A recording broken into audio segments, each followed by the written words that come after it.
Hi boys and girls, today you will be solving this a new rug problem. It says Nina buys a new rug that matches 3 colors in her bedroom. The rug is a rectangle. There are 8 squares on the rug. 4/8 of the squares are green. 1/4 of the squares are purple. Are there more green squares or purple squares on the rug? The rest of the squares are blue. How many blue squares are on the rug?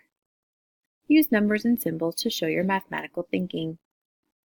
Boys and girls, there are a lot of parts and pieces to this question, so it's really important that you take the time to underline important information, circle those questions, and I would very highly suggest, as with most story problems, but especially ones that involve fractions, that you draw a picture.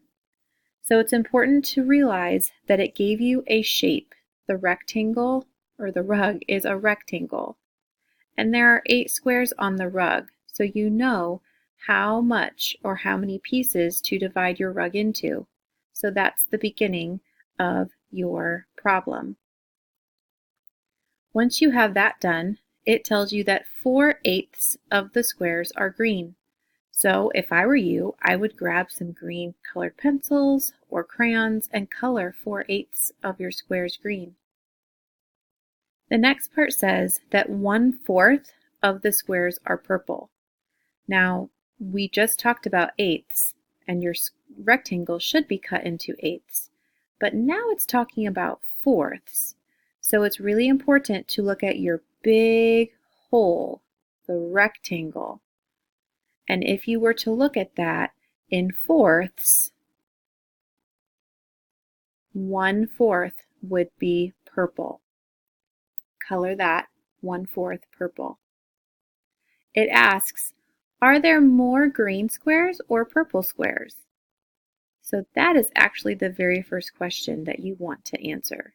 In complete sentences, there are more, and then which color of square. The question goes on to say, the rest of the squares are blue. So now that you have some green squares colored and some purple squares colored, color the rest blue.